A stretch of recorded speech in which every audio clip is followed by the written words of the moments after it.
I'm here with Harris Parnell, the State Director for the League of Young Voters. Thank you very much for being here with us. And we're here to talk about the League of Young Voters' position on the ballot questions coming up this fall. And to start off with, Harris, where does the League stand on question number 1, the marriage inequality bill? We are an emphatic no. We believe that equality is a cornerstone of the League's work, and we believe that once rights have been granted, taking them away is just wrong. And so we are encouraging folks to vote no on 1.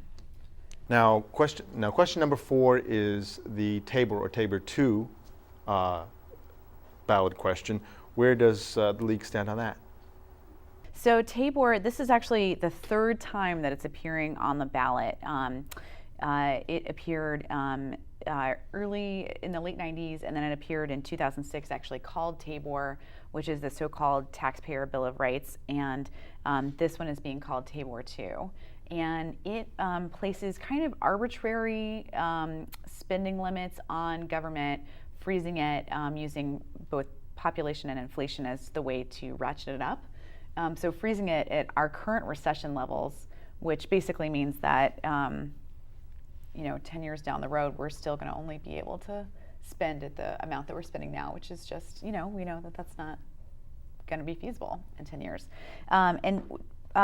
Voters have rejected Tabor at the ballot both times previously, and we really encourage people to vote no on 4 as well.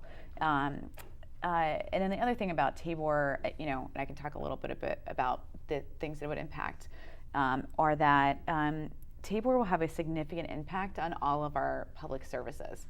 So whether it's on education or healthcare, which are the 2 biggest things that we spend money on here in Maine, they will have a significant impact on our K through 12 and on our healthcare. It'll also have an impact on public safety. So there'll be less money for firefighters, less money for police officers. There'll be less money for plowing roads, and all of these basic services that we rely on a daily basis to be there for us when we need them, or to educate our children, to keep us healthy. The impact will be, immeasurable almost.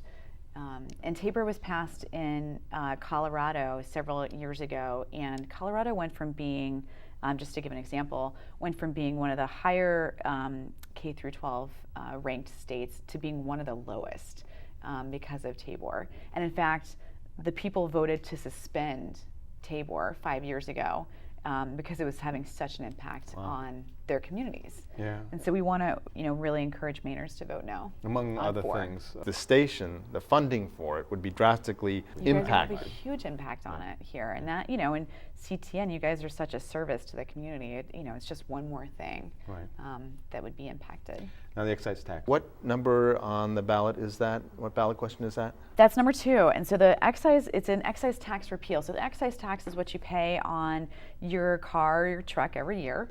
And it's, as you know, it depends on how old your car is. And the repeal would basically enable folks who've bought a hybrid or a luxury car in the past 5 years to not pay an excise tax. So, not only is that just not just, it's totally, the money, folks who can afford to buy brand new cars or hybrids or luxury vehicles should certainly be doing their part to fund our local communities. And the excise tax is the revenues from that actually funds a lot of our communities. So it funds the paving, it funds the snow plowing, it funds a whole variety of different things that are mostly road related and transportation related.